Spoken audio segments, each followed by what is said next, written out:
folks, and welcome back to another Pinal Prep Spotlight brought to you by Jones Ford Buick GMC, your hometown dealer for more than 50 years. As we mentioned last week, we had 12 teams in the play-in tournament for baseball and softball. Half of those teams won and advanced. A majority of them are in the 3A conference, so they will be playing their first round games on Tuesday. But for the purpose of our video, we're going to talk about the two teams that played on Saturday, which is our 5A and 4A baseball team, as well as Santa Cruz softball, which did a solid job, secured the number 8 seed, and didn't have to go through the whole play-in mess. And they hosted the first round of the 2A softball tournament on Saturday also. So jumping right into things, with starting off with our 5A baseball team, Casa Grande Union got the big upset over Lake Havasu in their playing game. They won that 3-1. So then during the reseeding for the 5A actual state tournament, they were moved up to number 15, and they were dealt a very tough hand of going up against the number 2 seed in Queen Creek Castile.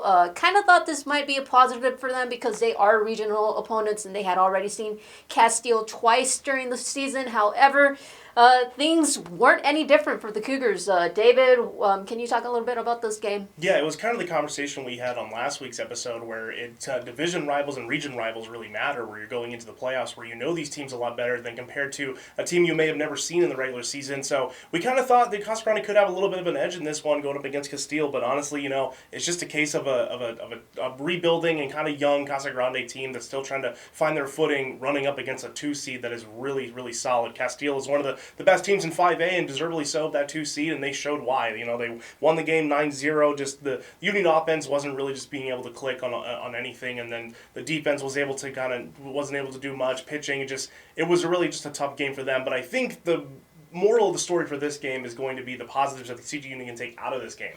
The young guys that are going to be on this team, they're going to be carrying this team moving forward, are definitely going to finally have that playoff experience where they see what playing postseason baseball looks like and how you need to win. So it's going to be important for those guys to really kind of soak in that experience that they had on Saturday and be able to kind of turn it into a positive in a way. Yes, you may not be moving on this year, but next year's a new year. Next year you can have more guys come in and kind of lead this team and kind of start building up Union. Union has been a powerhouse in baseball for in the past few years, so they really need to just kind of find the right footing and find the right guys that are going to be able to contribute. They're going to be losing some guys, losing some seniors, but this team is going to be important going forward, especially for those guys that are going to be coming back next year, where they're able to kind of take this experience, turn it into a positive, and benefit off of it next year, and maybe get a better seeding, and we'll see how things go. Well, so this game was definitely going to be a rough one no matter what, but they were able to do what they could.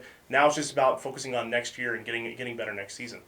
Yeah, like David mentioned, getting the monkeys off their back. That win against Lake Havasu in the play-in tournament, that was the first one for CG Union in the postseason since 2016. So this is a step forward for them. Like David mentioned, they're going to be losing a couple of experienced seniors. However, the returning guys for next year, this is invaluable experience that they're getting from getting that first postseason win, knowing what it takes, going on a road. That was a long road trip all the way up to Lake Havasu, and to get that win, yes, it was difficult to go up the number 2 seed, but also, it's good for them to face playoff caliber teams to kind of garner, okay, this is where we're at right now, this is where we want to be, and work over the off season for that and strive to be better next year. Moving on to our 4A baseball game. David, you were there. What did you see from Poston Butte? I saw this Poston Butte team just get shut down by a really solid pitcher. That really just came down to it because Poston Butte did play a really solid game both on defense and on the pitcher's mound. Connor Lopez took the mound again like he has for a lot of games for this year, and he was just as dominant as usual, going up against a really tough team here with the Wildcats, where they were able to shut them down offensively. But Connor Lopez did his job. He gave up just 1 run in the first inning, but then nothing else after that. He was a little bit spotty with his location. He was giving up a little bit of walks, but his pitching style and his defense were able to back him up to not allow any more runs to score. The big problem was just this offense did not make the road trip with the team. They were just unable to get anything going, and a lot of it was either just kind of not taking very good at bats, swinging at strikes that they shouldn't be swinging at all, and then just some unluckiness on the plate. Guys just hitting balls straight to defenders or just, baseball's not hitting grass. So it was really just a tough game for them to kind of find anything offensively. So, and it's really unfortunate to see a guy like Connor Lopez go down like that. He did his job in this and played his role to perfection in this game. He was the guy this entire year, both on the mound and at the plate. So it's just unfortunate to see them go down like that, especially if it was a reachable game for them. They weren't blown out by any means. They couldn't get any offense. So it's going to be interesting to see where this team goes here. I think they have a lot of bright futures ahead of them with a lot of this young core that they have. This team was made up primarily of juniors going into this year, so they will be losing guys like Connor Lopez and some other seniors, but this junior class that they have right now that will eventually be seniors next season, they could definitely take this team to new heights. And the big thing that Chris Holcomb said to me after the game was they need to take care of business in the regular season so they can get a better seeding going into the playoffs. They could have avoided maybe playing a 4 seed like Mesquite, or they could have gotten a better region, or even they could have been the 4 seed. So it just kind of depends on what they can do next year with this young core and how they develop themselves. And all eyes on next year. Like Casa Grande Union, their eyes are going to be set on next year, and Post and Butte could definitely be back in 4A. They're still going to be around and in the mix. It just depends on where they're at specifically. So, tough job for Post and Butte here, like David said. For the past 3 seasons, I believe, Mesquite has been the team to bounce Post and Butte from the state tournament, and this year was no different. Moving on to our 2A softball team, this was our only team that won on Saturday. Santa Cruz Valley hosted number 12 Goodyear Trivium Prep. They won this game 8-0, and I was a bit concerned for Santa Cruz coming into this game. They had a 9-day wait between their regular season finale and this first game. However, hey, there was no reason to be worried. Santa Cruz looked fantastic pretty much on all facets of the game. They were able to capitalize on Trivium Prep's mistakes. They were clean defensively. And then Layla Brown. Layla Brown is not playing like a freshman for the Dust Devils.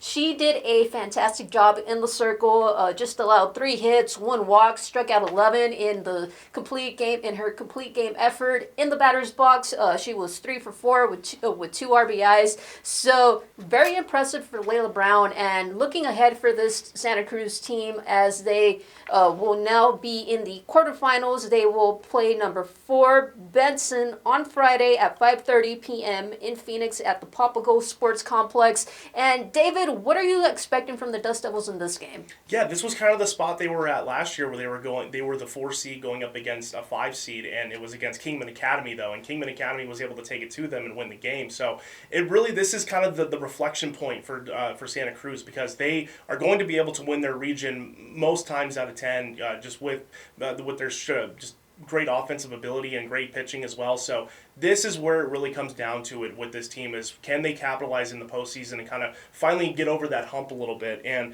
this is going to be a really tough matchup for them. This is a really good Benson team that went 13-4 this year, and they may face a little bit more better competition in the regular season, so that may have something against SC softball. But this team is still insanely talented, and it's really going to come down to pitching. I'm glad you mentioned Layla Brown, because she has been absolutely incredible. Like you said, just a freshman who has been getting it done alongside Raylan Taronga, who is their other starting pitcher, who has really kind of been the ace of this team. So it's really good to have that two pitcher mix where they can go to Layla, they can go to Raylan, and still be pretty confident they're going to win the game. The offense has been hot. They're on they've had 10 straight wins, including that game on Saturday where they won 8-0, and so that's going to be really important to this team to be able to stay hot. If they're in a good rhythm, if they're moving forward and being able to kind of capitalize and stay on top of what they've been able to do throughout this win streak, I think they'll be okay. It just comes down to, can they find the right matchup, and will they be able to rise to the occasion, and when the lights are brightest, will they be able to perform? Last year they weren't able to get it done. They were sent home way before they wanted to be. So this year this has to be the change, especially with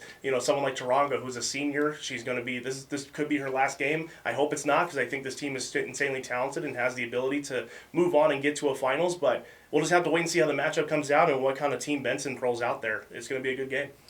Looking at Benson has advanced to the quarterfinals via forfeit. They were supposed to play Bisbee on Saturday. However, Bisbee decided to forfeit because the game was on the same day as prom. Softball fan here. I find this disappointing. However, that's beyond the point. But looking at Benson, I was concerned about Santa Cruz last week. Benson is going 2 weeks without playing an actual game. Their last regular season game was on April 21st. It was a 13-0 win over Morenci. So I mean, Benson is going to have to make the trip all the way up to Phoenix, the 2 weeks off of just doing practice, and trying to figure out, how do you try to replicate a practice to the same speed, the same caliber as a playoff game is pretty difficult, but Benson is coming in with a big chip on their shoulder. For the past 2 years, give or take, they have been very close to winning the state championship. They were the runner-up in 2021, and then last year they were bounced in the semifinals game. They are currently led by Selena Wilharm, a .04 batting average, 54 RBIs. Of her 58 hits, 28 are for extra bases, and then backing her up is Tatum Benson, batting .494, 39 hits. She has 10 home runs and 45 RBIs. So these two batters are going to be critical, and they are probably going to do the most damage, whether whoever is on the circle for Santa Cruz, whether that's Brown or Tarango. Santa Cruz's defense is going to have to come up big. They're going to have to play another clean game like they did on Saturday.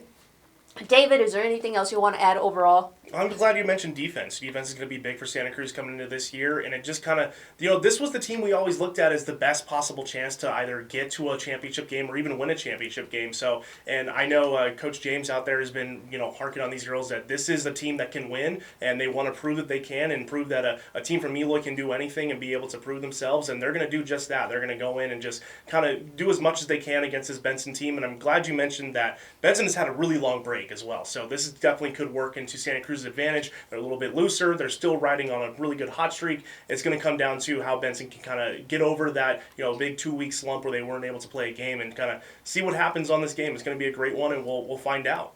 Yeah, we'll have to wait and see if this is a similar game to when they first met on March 16th. Santa Cruz won that game 8-7, so we'll just have to see. Wait and see how this one turns out. As always, be sure to tune into Pinal Central for all of our postseason coverage. We don't just have baseball and softball going on. We also have a boys volleyball game. Maricopa Boys Volleyball has qualified for the play-in tournament. They are looking to move on to the first round of the state tournament for the first time ever in program history. This is just the second time. The second year the program has been in existence, as well as state track qualifiers. So be sure to tune into Pinal Central for all of our coverage.